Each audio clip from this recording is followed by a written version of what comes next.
One of the most important aspects about managing deer parcels for great deer habitat, great deer hunting, great herds, is trying to make the acres that you have the most efficient that they can be. And what that boils down to is making your land appear that it's a lot larger than it really is. And it doesn't matter if you have 20 acres or 200 acres.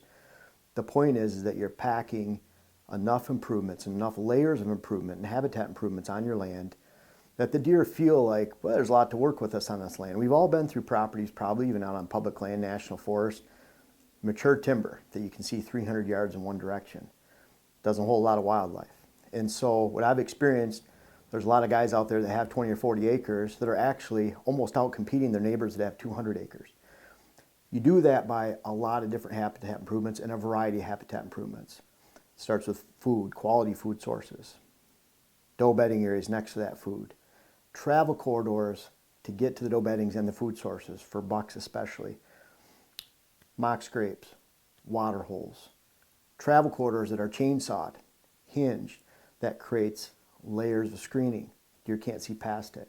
Bedding areas, improvement in timber. Bedding areas that have been hinge cut, especially side cover, or simply clear cut pockets in mature hardwoods. Hardwoods that have been select cut on the inside. And then of course, when you put it all together, you have defined deer movement. A lot harder to do on 200 acres than it is 40 acres. So if you're spending the same amount of resources and time on 200 acres that you would 40, you're not going to end up with a great 200 acre parcel. And so a lot of times a 40 acre parcel can actually be, or a 20 acre parcel can actually be better than a 100 acre parcel. And that's how you do it. You need layers of habitat improvement. Putting those cover options down, creating cover, diversity of cover, switchgrass plantings, shrubs, conifers, the more you can pack into your small area on your property, the more you can make your property seem a lot larger than it really is. And the deer herd will love that. If that's that 300 yard wide area that you can see straight across, not going to hold a lot of wildlife.